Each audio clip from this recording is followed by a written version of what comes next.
Have you ever done something simple, only to realize later that it healed a part of your heart you didn't even know was broken?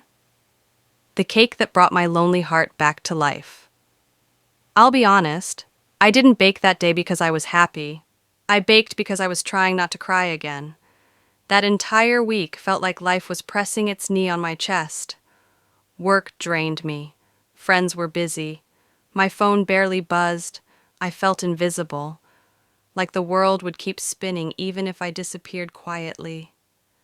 So that Saturday morning, I stood in my tiny kitchen, staring at a counter that looked as empty as I felt inside. And something in me whispered, "Emma, do something gentle for yourself today." I didn't know what gentle meant, but somehow my eyes fell on a video titled "Simple Vanilla Cake for Beginners." And for reasons I still can't explain, I decided that was going to be my healing for the day. I had no experience, no confidence, not even the right tools. But I grabbed a cracked bowl, an old whisk, and a determination I didn't know I still had. As I mixed the ingredients, I remembered how my mom used to hum while baking when I was little. I hadn't thought about that memory in years. The sound of the whisk scraping the bowl brought a warmth I hadn't felt in a long time, and when I poured the batter into the pan, it felt like I was pouring a piece of myself in too. Something sweet, something hopeful, something trying to heal. When the cake entered the oven, the smell filled my entire apartment and filled something inside me too. The warm, soft, buttery aroma wrapped around my heart like a hug I didn't know I needed. For the first time that week, I exhaled. But the real miracle happened after. I placed the cake by the window to cool, my first cake ever.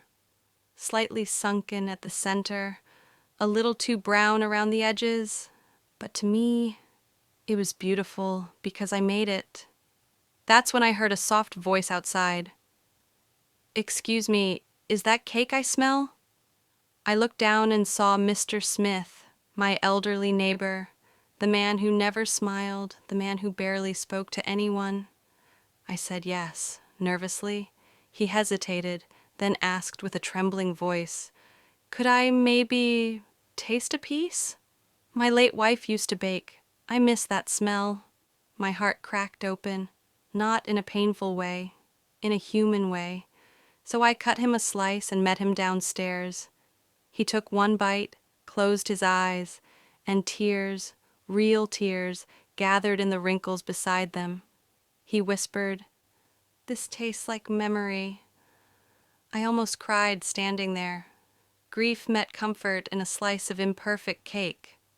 I stood there watching strangers become neighbors, and neighbors become something like family. And for the first time in a long time, I didn't feel invisible. I didn't feel alone. I felt seen. I felt held. I felt part of something that didn't feel forced or borrowed. The next Saturday, there was a knock on my door. It was Michelle, holding a bag of flour. "Emma," she smiled, "are we baking today? Everyone's waiting." Everyone? For me? I almost cried again. And just like that, without planning it, without expecting it, a tradition was born. Every Saturday became baking day. I baked everything, some successes, many disasters, but nobody cared. People came anyway, carrying snacks, stories, and comfort.